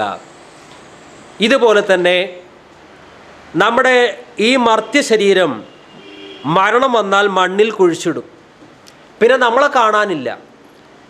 ചിലപ്പോൾ വർഷങ്ങളെടുക്കും, നൂറ്റാണ്ടുകളെടുക്കും, 10,000-കണക്കിന് വർഷങ്ങൾ കഴിഞ്ഞു എന്ന് വരാം. പക്ഷേ എവിടെ കുഴിച്ചിട്ടോ അവിടെ മറ്റൊരു പുതു ശരീരം, തേജസ്കരിക്കപ്പെട്ട ശരീരം, ശക്തിയുള്ള ശരീരം. പൗലോസ് പറയുന്നു, ഗോതമ്പ് മണിയാണ് വിതയ്ക്കുന്നത്. പക്ഷേ വിതച്ച ആ ഗോതമ്പ് മണിയല്ല പിന്നെ അവിടെ കാണാനുള്ളത്, ആണോ?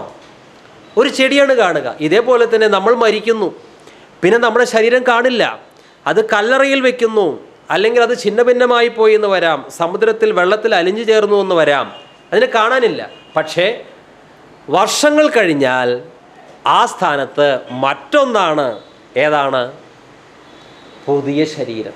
അപ്പം അങ്ങനെയാണെങ്കിൽ ഗോതമ്പ് വിത്ത് കുഴിച്ചിടാതെ മനോഹരമായ ഒരു ചെടി വരികയില്ല.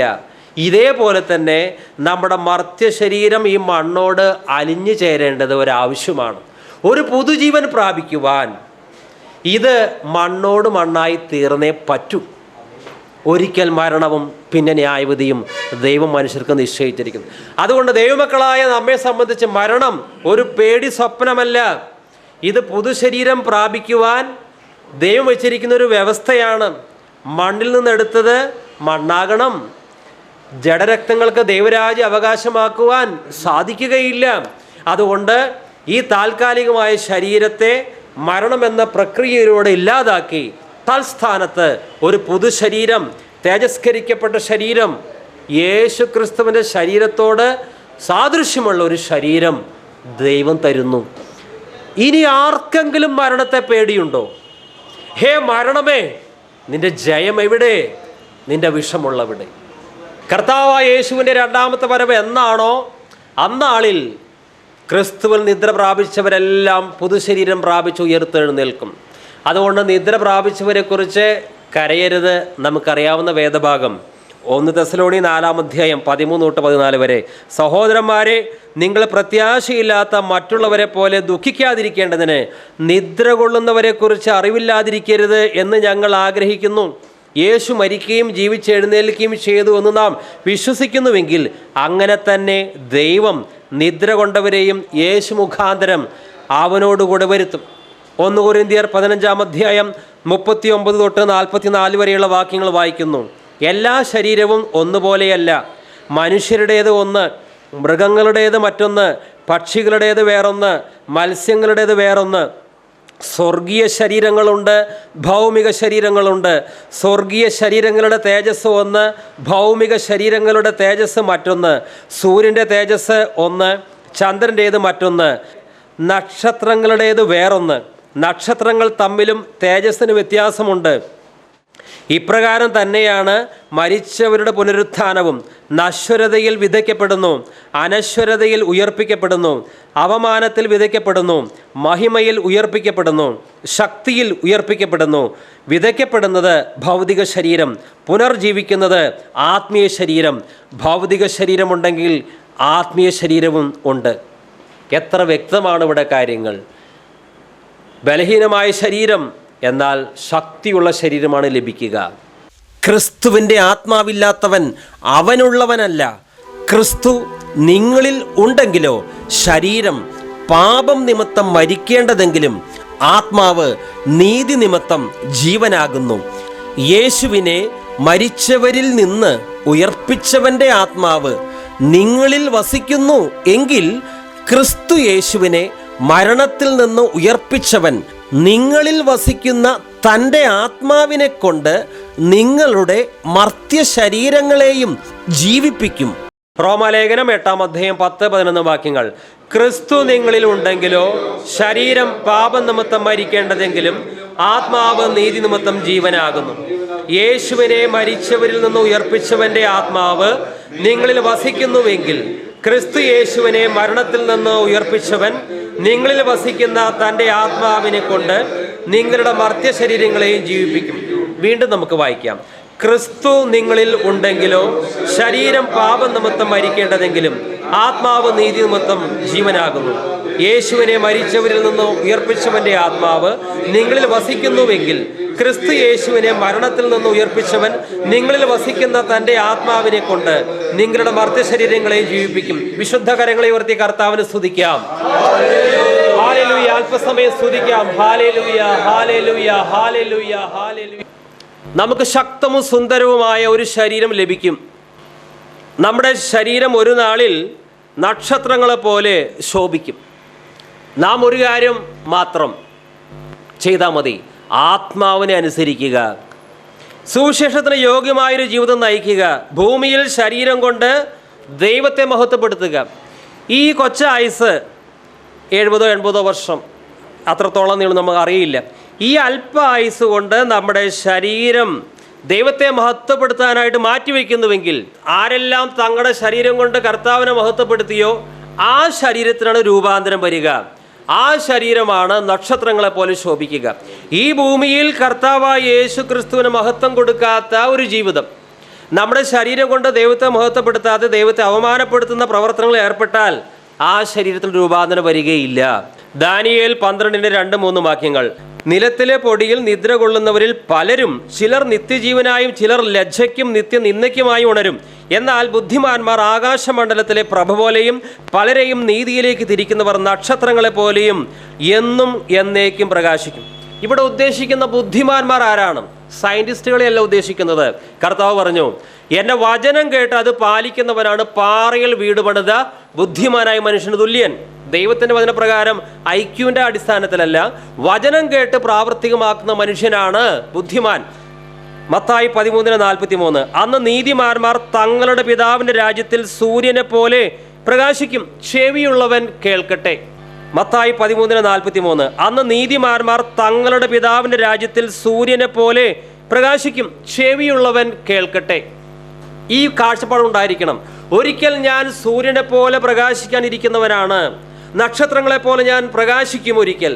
അങ്ങനെയാണെങ്കിൽ ആ നിലവാരം അനുസരിച്ചായിരിക്കണം എൻ്റെ ഈ ഭൂമിയിലെ ജീവിതം.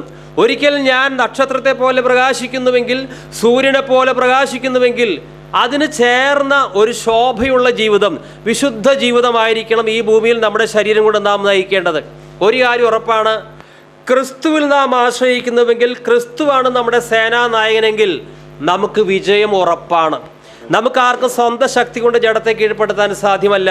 നമ്മുടെ സ്വന്തം ശക്തി കൊണ്ട് ഒരിക്കലും ഈ മൺമയമായ ശരീരം തേജസ്സേറിയ ശരീരവുമായി രൂപാന്തരപ്പെടുകയുമില്ല. എല്ലാം ദൈവത്താലാണ്. നോക്കുക, ഒരു ഫുട്ബോൾ കളി നടന്നുകൊണ്ടിരിക്കുകയാണ്. 2 ടീമുകളുണ്ട്. അതിലൊരു ടീമിന് നല്ല വിശ്വാസമുണ്ട്, ഞങ്ങളുടെ ടീം ജയിക്കും, കാരണം ഞങ്ങളുടെ ടീമിൻ്റെ ക്യാപ്റ്റൻ ഏറ്റവും മിടുക്കനാണ്. ഇതുവരെ ഞങ്ങൾ എവിടെയെല്ലാം മത്സരിച്ചിട്ടുണ്ടോ അതിലെല്ലാം ജയിച്ചിട്ടുണ്ട്. അതുകൊണ്ട് ഈ എതിർ ടീമിനെ നിശ്ചയമായിട്ട് ഞങ്ങൾ തോൽപ്പിക്കും. അവർ വളരെ പ്രത്യാശയോടെയാണ് കളിക്കുക.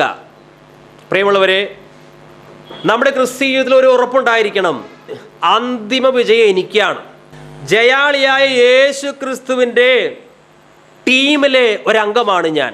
ഇപ്പോൾ എനിക്ക് ക്ഷീണമുണ്ടായിരിക്കാം, ബലഹീനത ഉണ്ടായിരിക്കാം, നിന്ദ ഉണ്ടായിരിക്കാം, പല പ്രയാസങ്ങൾ, ബുദ്ധിമുട്ടുകൾ, തളർച്ച എന്നെ അലട്ടുന്നുണ്ടായിരിക്കാം. പക്ഷേ അന്തിമ വിജയം എനിക്കാണ്. അന്തിമ വിജയം എനിക്കാണ് എന്നുള്ള ഉറപ്പ് കിട്ടിയാൽ ഏത് ക്ഷീണമുണ്ടെങ്കിലും, തളർച്ചയും പ്രയാസവും ബുദ്ധിമുട്ടുണ്ടെങ്കിലും ഈ പോരാട്ടം നമ്മൾ ഇടയ്ക്ക് വെച്ച് നിർത്തുകയില്ല. ഈ ടീം വിജയിക്കും എന്ന് ഉറപ്പുള്ള ആ ടീമിലെ എല്ലാ അംഗങ്ങളും വളരെ പ്രത്യാശയോടുകൂടി അവർ കളിക്കും. കാരണം അവർക്ക് നിശ്ചയമുണ്ട്. ഇതുപോലെ അപ്പോസ്തലനായ പൗലോസ് ലക്ഷ്യമില്ലാതെയല്ല മുഷ്ടിയുദ്ധം നടത്തിയത്, വിജയിക്കുമെന്ന ഉറപ്പാണ്. എൻ്റെ മർത്യ ശരീരം ഉയർക്കും. ആര് ഉയർപ്പിക്കും? കർത്താവ്. സൂര്യനെ പോലെ ഞാൻ ഒരു നാളിൽ ശോഭിക്കും. ഇപ്പോൾ എനിക്ക് ഒത്തിരി അഭംഗികൾ, ബലഹീനതകൾ, ന്യൂനതകൾ ഒക്കെ ഉണ്ട്. പക്ഷേ ഒരിക്കൽ ഞാൻ സൂര്യനെ പോലെ പ്രകാശിക്കും. നമ്മുടെ ഈ ശരീരത്തിൻ്റെ കാര്യത്തിൽ ദൈവത്തിന് വലിയ ശ്രദ്ധയുണ്ട്. എന്തുകൊണ്ടാണ് കർത്താവ് നമ്മുടെ ശരീരത്തിൻ്റെ കാര്യത്തിൽ ഇത്ര ശ്രദ്ധ കാണിക്കുന്നത്? ശരീരം കർത്താവിനുള്ളതാണ്. ശരീരം കർത്താവിനുള്ളതാണെന്ന് പറഞ്ഞാൽ എന്താ അർത്ഥം? 2 രീതിയിൽ ഇത് കർത്താവ് സ്വന്തമാക്കി. നമ്മെ സൃഷ്ടിച്ചു, അങ്ങനെ സ്വന്തമാക്കി. ഇനി വില കൊടുത്തു വാങ്ങി ഈ ശരീരത്തെയാണ് കർത്താവ് ഉയർപ്പിക്കുക. ഈ ശരീരം കൊണ്ട് ഇപ്പോൾ നമ്മൾ ഭൂമിയിൽ ദൈവത്തെ മഹത്വപ്പെടുത്തുന്നു. സ്വർഗത്തിലും തേജസ്കരിക്കപ്പെട്ട ശരീരം കൊണ്ട് നമ്മൾ ദൈവത്തെ മഹത്വപ്പെടുത്തും. അതുകൊണ്ട് ശരീരത്തിൻ്റെ പ്രാഥമിക ഡ്യൂട്ടി എന്താണ്? ദൈവത്തെ മഹത്വപ്പെടുത്തലാണ്. സ്വർഗത്തിൽ ചെന്നാലും ദൈവത്തെ മഹത്വപ്പെടുത്തൽ, ഭൂമിയിലും ദൈവത്തെ മഹത്വപ്പെടുത്തൽ. കാരണം നമ്മുടെ ശരീരം ഇനി കർത്താവിനുള്ളതാണ്. 1 കൊരിന്ത്യർ ഒന്ന് വായിക്കാം. 1 കൊരിന്ത്യർ 6-ാം അധ്യായം 13-14 വാക്യങ്ങൾ, അതിൻ്റെ ഒരു ഭാഗം മാത്രം. ശരീരമോ ദുർനടപ്പിനുള്ളതല്ല, കർത്താവിനുള്ളതത്രേ. കർത്താവ് ശരീരത്തിനുള്ളതും. എന്നാൽ ദൈവം കർത്താവിനെ ഉയർപ്പിച്ചതുപോലെ നമ്മയും തൻ്റെ ശക്തിയാൽ ഉയർപ്പിക്കും. നമ്മയും ഉയർപ്പിക്കും എന്ന് പറഞ്ഞതിന് തൊട്ട് മുമ്പാണ് ശരീരമോ കർത്താവിനുള്ളതത്രേ എന്ന് എഴുതിയിരിക്കുന്നത്. ശരീരം കർത്താവിനുള്ളതാ. ഈ ബോധ്യം നമുക്കുണ്ടാകണം. എൻ്റെ ശരീരം എൻ്റെ കർത്താവിനുള്ളതാണ്. ഈ ശരീരത്തെ കർത്താവ് ഉയർപ്പിക്കാൻ പോകുന്നു. ഭൂമിയിലായാലും സ്വർഗത്തിലായാലും എൻ്റെ ശരീരത്തിൻ്റെ പ്രാഥമിക ദൗത്യം ദൈവത്തെ മഹത്വപ്പെടുത്തുക. എന്നെ സൃഷ്ടിച്ചതിൻ്റെ ഉദ്ദേശം ഇതാണ്. യെശയ്യാ 43-6-7 വാക്യങ്ങൾ. ദൂരത്തു നിന്ന് എൻ്റെ പുത്രന്മാരെയും ഭൂമിയുടെ അറ്റത്തു നിന്ന് എൻ്റെ പുത്രിമാരെയും എൻ്റെ നാമത്തിൽ വിളിച്ചും എൻ്റെ മഹത്വത്തിനായി സൃഷ്ടിച്ചുണ്ടാക്കിയും ഇരിക്കുന്ന ഏവരെയും കൊണ്ടുവരിക എന്ന് ഞാൻ കൽപ്പിക്കും. അതുകൊണ്ടാണ് നമ്മുടെ ശരീരത്തിൻ്റെ കാര്യത്തിൽ ദൈവത്തിന് ഇത്രമാത്രം പ്രത്യേകത. നമുക്കറിയാവുന്ന വാക്യം 1 കൊരിന്ത്യർ 6-ാം അധ്യായം 19-20 വാക്യങ്ങൾ. ദൈവത്തിൻ്റെ ദാനമായി നിങ്ങളിലിരിക്കുന്ന പരിശുദ്ധാത്മാവിൻ്റെ മന്ദിരമാകുന്നു നിങ്ങളുടെ ശരീരമെന്നും നിങ്ങളെ വിലയ്ക്ക് വാങ്ങിയിരിക്കിയാൽ നിങ്ങൾ താന്താങ്ങൾക്കുള്ളവരല്ല എന്നും അറിയുന്നില്ലയോ? ആകയാൽ നിങ്ങളുടെ ശരീരം കൊണ്ട് ദൈവത്തെ മഹത്വപ്പെടുത്തുവിൻ. എല്ലാ മനുഷ്യർക്കും തേജസ്കരിക്കപ്പെട്ട ഒരു പുനരുത്ഥാന ശരീരം ലഭിക്കുകയില്ല. എല്ലാവരും സ്വർഗത്തിൽ സൂര്യനെ പോലെ പ്രകാശിക്കുകയില്ല. നീതിമാന്മാർ മാത്രം. ഈ ഭൂമിയിൽ ഏതേത് ശരീരം കൊണ്ടാണോ കർത്താവിനെ മഹത്വപ്പെടുത്തിയത് ആ ശരീരങ്ങൾ മാത്രമേ തേജസ്കരിക്കപ്പെട്ട പുനരുത്ഥാന ശരീരം പ്രാപിക്കുകയുള്ളൂ. ആ ശരീരം മാത്രമേ സ്വർഗത്തിൽ പ്രകാശിക്കുകയുള്ളൂ, നക്ഷത്രങ്ങളെപ്പോലെ. ഇപ്പോൾ നമ്മുടെ ശരീരത്തിൽ നമ്മുടേതായി ഒരവയവുമില്ല. നമ്മുടെ കണ്ണ്, നമ്മുടെ മൂക്ക്, നമ്മുടെ തലച്ചോറ് എല്ലാം കർത്താവിൻ്റെതാണ്. കാരണം ശരീരം മൊത്തം, ശരീരത്തിൻ്റെ ഏതെങ്കിലും ഭാഗമല്ല കർത്താവിൻ്റേത്, ശരീരത്തിൻ്റെ എല്ലാ പാർട്സും കർത്താവിൻ്റേതാണ്. അതുകൊണ്ട് കർത്താവിൻ്റേതല്ലാത്ത ഒരു പാർട്സും നമ്മുടെ ശരീരത്തിലില്ല.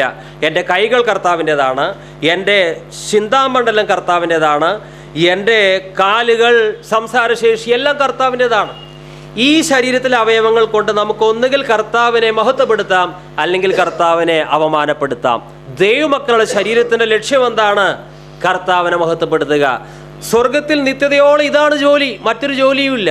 റോമാലേഖനം 8:11 യേശുവിനെ മരിച്ചവരിൽ നിന്ന് ഉയർപ്പിച്ചവൻ്റെ ആത്മാവ് നിങ്ങളിൽ വസിക്കുന്നുവെങ്കിൽ ക്രിസ്തു യേശുവിനെ മരണത്തിൽ നിന്ന് ഉയർപ്പിച്ചവൻ നിങ്ങളിൽ വസിക്കുന്ന തൻ്റെ ആത്മാവിനെ കൊണ്ട് നിങ്ങളുടെ മർത്യ ശരീരങ്ങളെയും ജീവിപ്പിക്കും. മണ്ണിൽ അലിഞ്ഞു ചേർന്ന ഒരു മർത്യ ശരീരത്തെ എങ്ങനെ ജീവിപ്പിക്കാൻ സാധിക്കും? അത് കർത്താവിന് സാധിക്കും. എസെക്കിയേൽ പ്രവാചകന് ഒരു ദർശനം ഉണ്ടായി.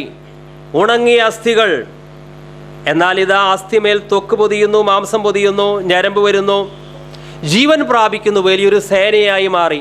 പ്രവാചകൻ അത് ദർശനത്തിൽ കണ്ടു. ഇത് അക്ഷരാർത്ഥത്തിൽ ചെയ്യുവാൻ ദൈവത്തിന് സാധിക്കും. എസെക്കിയേൽ പ്രവാചകന്റെ പുസ്തകം 37-ാം അധ്യായം 7-8 വാക്യങ്ങൾ വായിക്കുന്നു. എന്നോട് കൽപ്പിച്ചതുപോലെ ഞാൻ പ്രവചിച്ചു. ഞാൻ പ്രവചിച്ചു കൊണ്ടിരിക്കുമ്പോൾ ഒരു മുഴക്കം കേട്ടു. ഉടനെ ഒരു ഭൂകമ്പം ഉണ്ടായി. അസ്ഥി അസ്ഥിയോട് വന്നു ചേർന്നു.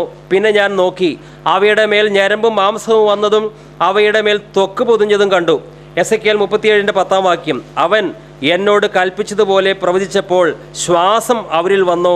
അവർ ജീവിച്ച് ഏറ്റവും വലിയ സൈന്യമായി നിവർന്നു നിന്നു. കർത്താവ് പറഞ്ഞു, കല്ലറകളിൽ വിശ്രമിക്കുന്നവരൊക്കെ മനുഷ്യപുത്രൻ്റെ സ്വരം കേൾക്കും. ഒന്ന് ഭാവന കാണുക. കർത്താവിൻ്റെ വരവ് ഇതാ. ലോകത്തിൻ്റെ വിവിധ സ്ഥലങ്ങളിൽ നിദ്ര പ്രാപിച്ച വിശുദ്ധർ ഉയർക്കുകയാണ്, തേജസ്കരിക്കപ്പെട്ട ശരീരത്തോടുകൂടി. ആ കൂട്ടത്തിൽ നമ്മളും കാണും. ഇപ്പോൾ നമ്മുടെ ശരീരത്തിൽ ബലഹീനതയുണ്ട്, ഷുഗറുണ്ട്, പ്രഷറുണ്ട്, പലതും ഉണ്ടായിരിക്കാം. പക്ഷേ ഇതൊന്നും അല്ല നമ്മൾ ധ്യാനിക്കേണ്ടത്.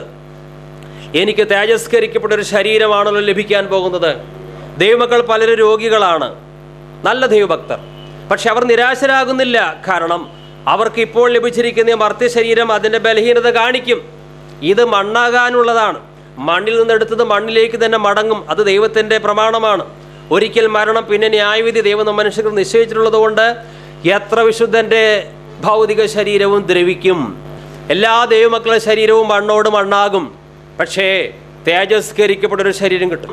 നമുക്ക് പലപ്പോഴും സംഭവിക്കുന്ന അബദ്ധം എന്ന് പറയുന്നത്, ഈ തേജസ്കരിക്കപ്പെട്ട ശരീരത്തെക്കുറിച്ച് സ്വപ്നം കാണാതെ അല്ലെങ്കിൽ ചിന്തിക്കാതെ ഇപ്പോൾ നമ്മുടെ ശരീരത്തിനുള്ള, ഈ മർത്യ ശരീരത്തിനുള്ള വൈകല്യങ്ങൾ, ബലഹീനതകൾ, രോഗങ്ങൾ, ഇതാണ് നമ്മുടെ മുഖ്യ വിഷയമായിട്ട് മാറുന്നത്.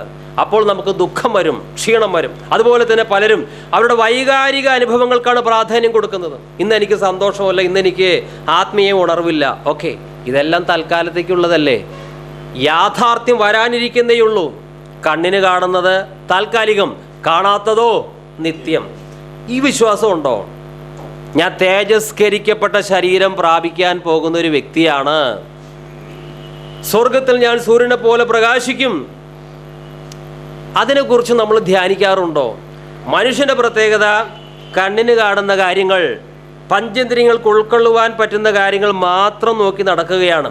അക്കൂട്ടത്തിൽ നമ്മൾ ആകരുത്. നിങ്ങൾ ഭൂമിയിലുള്ളതല്ല, ഉയരത്തിലുള്ളത് തന്നെ അന്വേഷിപ്പിക്കും. തേജസ്സേറും മോഹന കിരീടം ധരിച്ചു നാം രാജരാജനേശുവോടു കൂടെ വാണിടും.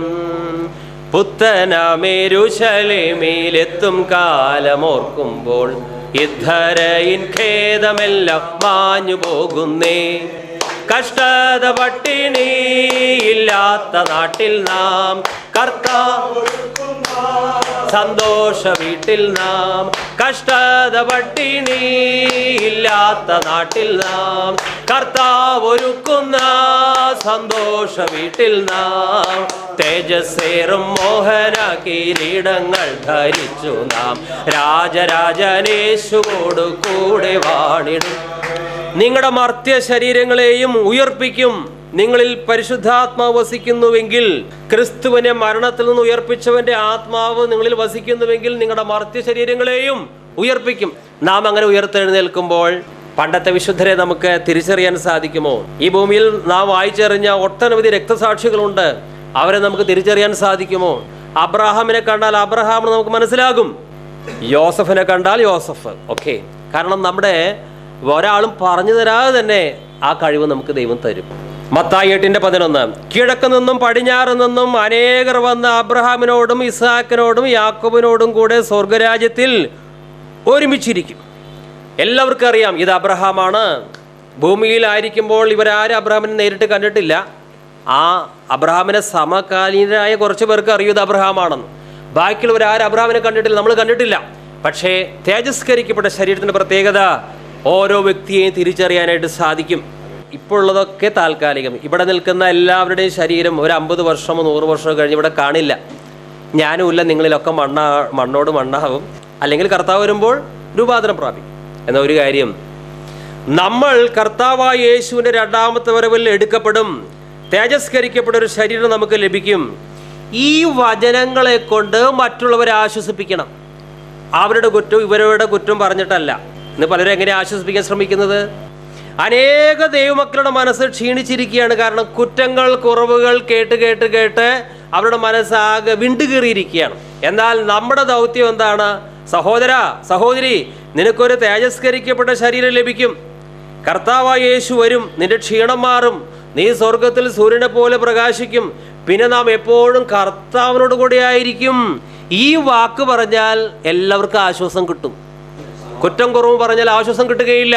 1 തെസ്സലോനി 4:17-18 വാക്യങ്ങൾ. പിന്നെ ജീവനോടെ ശേഷിക്കുന്ന നാം അവരോട് ഒരുമിച്ച് ആകാശത്തിൽ കർത്താവിനെ എതിരേൽക്കുവാൻ മേഘങ്ങളിൽ എടുക്കപ്പെടും. ഇങ്ങനെ നാം എപ്പോഴും കർത്താവിൻ്റെ കൂടെ ഇരിക്കും. ഈ വചനങ്ങളെ കൊണ്ട് അന്യോന്യം ആശ്വസിപ്പിച്ചുകൊള്ളുവിൻ. ഈ വചനങ്ങൾ പറഞ്ഞാലേ അന്യോന്യം ആശ്വാസം ലഭിക്കുകയുള്ളൂ. അതുകൊണ്ട് ആശ്വാസം മറ്റുള്ളവർക്ക് കൊടുക്കണം. എൻ്റെ സംസാരം കൊണ്ട്, എൻ്റെ പ്രഭാഷണം കൊണ്ട് മറ്റു സഹോദരന് ക്ഷീണം വർദ്ധിപ്പിക്കുകയല്ല, അവൻ്റെ ഹൃദയത്തെ തണുപ്പിക്കുന്ന വാക്കുകൾ പറയുവാൻ ദൈവമേ എനിക്കൊരു ജ്ഞാനം തരണമേ എന്ന് നമ്മൾ പ്രാർത്ഥിക്കും. ഒത്തിരി പേര് കുറവുകളുണ്ട്, നമുക്കും കുറവുകളുണ്ട്. എല്ലാവരുടെ കുറവുകളും ചികഞ്ഞ് പരിശോധിച്ചാൽ, അത് പ്രസ്താവിക്കുകയും ചെയ്താൽ ആർക്ക് എന്ത് ആശ്വാസം ലഭിക്കും? ഒരു തുലാസ് എടുക്കുക. ഇപ്പോഴത്തെ നമ്മുടെ കഷ്ടങ്ങൾ, പ്രയാസങ്ങൾ, കുറവുകൾ തുലാസിൻ്റെ ഒരു ഭാഗത്ത് വെക്കുക. കാരണം ക്രിസ്ത്യാനിയായിട്ട് ജീവിക്കുമ്പോൾ ചില കഷ്ടങ്ങളൊക്കെ തീർച്ചയായിട്ടും ഉണ്ട്. ആത്മാർത്ഥമായിട്ട് കർത്താവിനെ അനുഗമിക്കുവാൻ ആഗ്രഹിക്കുന്ന എല്ലാവർക്കും കഷ്ടമുണ്ട്.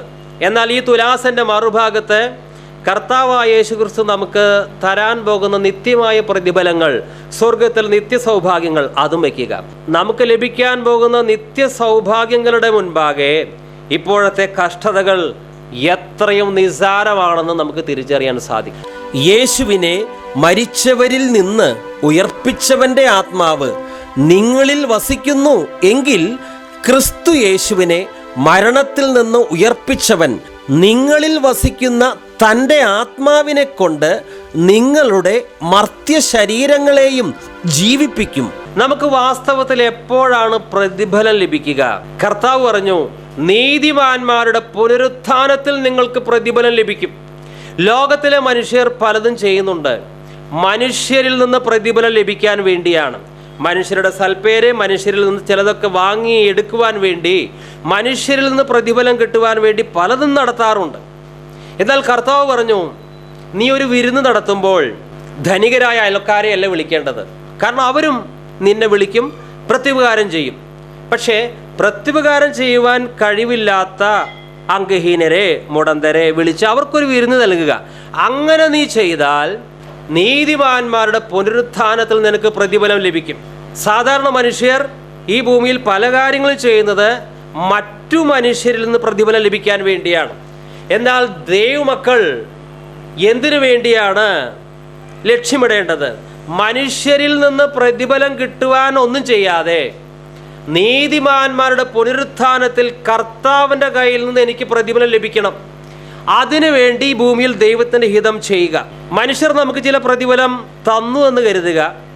മനുഷ്യരെ പ്രസാദിപ്പിക്കാൻ വേണ്ടി ചില കാര്യങ്ങൾ നമ്മൾ ചെയ്താൽ മനുഷ്യർ ഒരുപക്ഷെ ചില പ്രതിഫലം തന്നു എന്ന് വരാം. ഒരു കസേരയോ അല്പം പണമോ പ്രോത്സാഹന വാക്കുകളോ നമ്മെക്കുറിച്ച് നല്ല കാര്യങ്ങളോ പറഞ്ഞു പരത്തിയെന്നൊക്കെ വരാം. പക്ഷേ നീതിമാന്മാരുടെ പുനരുത്ഥാനത്തിൽ കർത്താവ് തരുന്ന ആ പ്രതിഫലവുമായി ഈ മനുഷ്യർ തരുന്ന പ്രതിഫലവും ഒന്ന് തട്ടിച്ചു നോക്കിയാൽ മനുഷ്യർ തരുന്ന പ്രതിഫലം എത്ര നിസാരമാണ്. അതുകൊണ്ട് കർത്താവ് തരുന്ന നിത്യമായ പ്രതിഫലം ലക്ഷ്യമാക്കുന്ന ഒരു വ്യക്തി മനുഷ്യരെ പ്രസാദിപ്പിക്കുവാൻ, മനുഷ്യരുടെ പ്രതിഫലത്തിന് വേണ്ടി ഒന്നും ചെയ്യുന്നില്ല. പ്രിയമുള്ളവരെ, ആത്മാർത്ഥമായി ചിന്തിക്കേണ്ട വിഷയം ഇതാണ്. നാം ചെയ്യുന്നത് ആരെ പ്രസാദിപ്പിക്കുവാൻ, ആരിൽ നിന്ന് പ്രതിഫലം ലഭിക്കുവാനാണ്? എൻ്റെ സ്വർഗസ്ഥനായ പിതാവിൽ നിന്ന് പ്രതിഫലം എനിക്ക് ലഭിക്കണം നീതിമാന്മാരുടെ പുനരുത്ഥാനത്തിൽ. അതാണ് നമ്മുടെ ലക്ഷ്യമെങ്കിൽ നമ്മുടെ പ്രവൃത്തികളെ മറ്റുള്ളവർ വിമർശിച്ചാലും എനിക്ക് മനുഷ്യരുടെ പ്രസാദമല്ല വേണ്ടത്, സ്വർഗസ്ഥനായ പിതാവിൽ നിന്ന് ലഭിക്കുന്ന പ്രതിഫലം. കർത്താവ് ഒരിക്കലും പറഞ്ഞില്ല എന്നെ അനുഗമിച്ചാൽ മനുഷ്യരൊക്കെ നിങ്ങൾക്ക് പ്രതിഫലം തരുമെന്ന്. കർത്താവ് ഒരിക്കലും പറഞ്ഞില്ല. നിങ്ങൾ എന്നെ അനുഗമിച്ച് എൻ്റെ യഥാർത്ഥ വചനപ്രകാരം എൻ്റെ ശിഷ്യരായാൽ മനുഷ്യരൊക്കെ നിങ്ങൾക്ക് പ്രതിഫലം തരുമെന്ന് കർത്താവ് ഒരിക്കലും പറഞ്ഞില്ല. എൻ്റെ നാമനിമിത്തം സകലരും നിങ്ങളെ ദ്വേഷിക്കുമെന്ന് പറഞ്ഞു. എന്നാൽ എപ്പോൾ പ്രതിഫലം ലഭിക്കും? നീതിമാന്മാരുടെ പുനരുത്ഥാനത്തിൽ പ്രതിഫലം ലഭിക്കും. മനുഷ്യർ ഒരു പ്രതിഫലവും തന്നില്ലെങ്കിലും നമ്മെക്കുറിച്ചുള്ള ദൈവഹിതം ഈ ഭൂമിയിൽ നമ്മൾ ചെയ്തിരിക്കണം. നമ്മുടെ ലക്ഷ്യം ഏതെങ്കിലും സഭാ നേതാവിനെയോ മറ്റോ അധികാരികളെയോ പ്രസാദിപ്പിക്കുക, അവരുടെ പ്രതിഫലം വാങ്ങുക എന്നുള്ളതല്ല. എന്നെ സംബന്ധിച്ചുള്ള ദൈവത്തിന് ഹിതം ഏത് രീതിയിലായാലും എനിക്ക് നിറവേറ്റണം. കാരണം നീതിമാന്മാരുടെ പുനരുത്ഥാനത്തിൽ സ്വർഗസ്ഥനായ പിതാവിൻ്റെ പക്കൽ നിന്ന് പ്രതിഫലം ലഭിക്കണമെങ്കിൽ ആ ദൈവത്തിൻ്റെ ഹിതം ഞാനിവിടെ ചെയ്തേ പറ്റൂ. നമ്മുടെ എല്ലാ പ്രവൃത്തികളുടെയും മെയിൻ പ്രേരക ശക്തി അതാകണം. ഇന്ന് പലപ്പോഴും അതല്ലല്ലോ സംഭവിക്കുന്നത്. മനുഷ്യന്റെ പ്രതിഫലം ലക്ഷ്യമിടുക. ലൂക്കോസ് 14:12-14 വരെ തന്നെ ക്ഷണിച്ചവരോട് അവൻ പറഞ്ഞത്, നീ ഒരു മുത്താഴമോ അത്താഴമോ കഴിക്കുമ്പോൾ സ്നേഹിതന്മാരെയും സഹോദരന്മാരെയും ചാർച്ചക്കാരെയും സമ്പത്തുള്ള അയൽക്കാരെയും വിളിക്കരുത്. അവർ നിന്നെ അങ്ങോട്ടും വിളിച്ചിട്ട് നിനക്ക് പ്രത്യുപകാരം ചെയ്യും. നീ വിരുന്ന് കഴിക്കുമ്പോൾ ദരിദ്രർ, അംഗഹീനർ, മുടന്തർ, കുരുടർ എന്നിവരെ ക്ഷണിക്കുക. എന്നാൽ നീ ഭാഗ്യവാനാകും, നിനക്ക് പ്രത്യുപകാരം ചെയ്യുവാൻ അവർക്ക് വകയില്ലല്ലോ. നീതിമാന്മാരുടെ പുനരുത്ഥാനത്തിൽ നിനക്ക് പ്രതിഫലം ഉണ്ടാകും. അതുകൊണ്ട് മനുഷ്യർ എനിക്ക് പ്രതിഫലം തന്നില്ലെങ്കിലും എനിക്ക് യാതൊരു പ്രശ്നവുമില്ല. സ്വർഗസ്ഥനായ പിതാവ് എനിക്ക് പ്രതിഫലം തന്നാൽ മതി. അതാകട്ടെ നമ്മുടെ ലക്ഷ്യം. പലർക്കും പരാതിയാണ്, മനുഷ്യർ പ്രതിഫലം തന്നില്ല.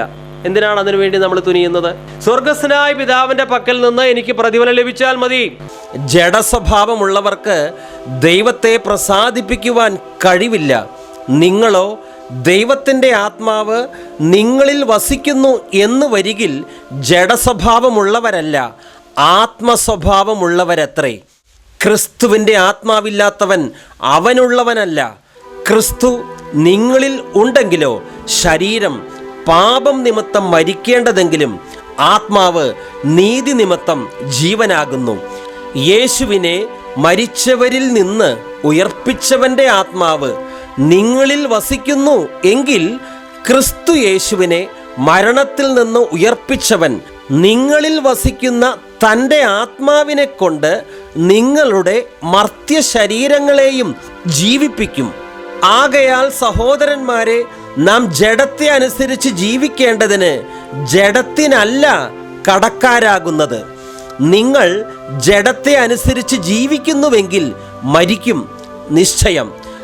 ആത്മാവിനാൽ ശരീരത്തിൻ്റെ പ്രവൃത്തികളെ മരിപ്പിക്കുന്നുവെങ്കിലോ നിങ്ങൾ ജീവിക്കും. ദൈവാത്മാവ് നടത്തുന്നവർ ഏവരും ദൈവത്തിൻ്റെ മക്കൾ ആകുന്നു. നിങ്ങൾ പിന്നെയും ഭയപ്പെടേണ്ടതിന് ദാസ്യത്തിൻ്റെ ആത്മാവിനെയല്ല, നാം അബ്ബാ പിതാവേ എന്ന് വിളിക്കുന്ന പുത്രത്വത്തിൻ ആത്മാവിനെ അത്രേ പ്രാപിച്ചത്. നാം ദൈവത്തിൻ്റെ മക്കൾ എന്ന് ആത്മാവ് താനും നമ്മുടെ ആത്മാവോടുകൂടെ സാക്ഷ്യം പറയുന്നു. നാം മക്കളെങ്കിലോ അവകാശികളും ആകുന്നു, ദൈവത്തിൻ്റെ അവകാശികളും ക്രിസ്തുവിൻ്റെ കൂട്ടവകാശികളും തന്നെ. നാം അവനോടുകൂടെ കഷ്ടം അനുഭവിച്ചാൽ അവനോടുകൂടെ തേജസ്കരിക്കപ്പെടും. നമ്മിൽ വെളിപ്പെടുവാനുള്ള തേജസ് വിചാരിച്ചാൽ ഈ കാലത്തിലെ കഷ്ടങ്ങൾ സാരമില്ല എന്ന് ഞാൻ എണ്ണുന്നു.